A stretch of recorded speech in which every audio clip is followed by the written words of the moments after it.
Africa Content TV.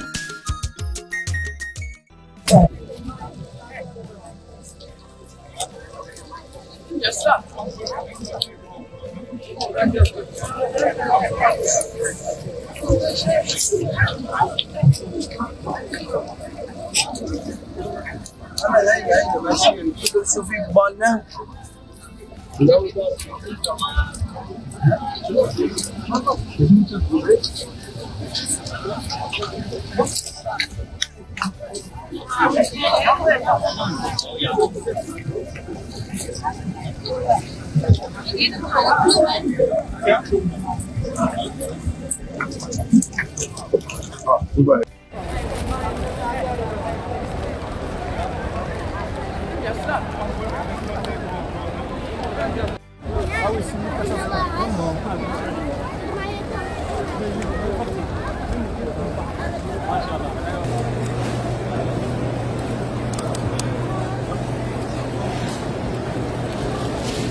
Wọ́n bá jẹ́ tí tàbá dára fàájì dédé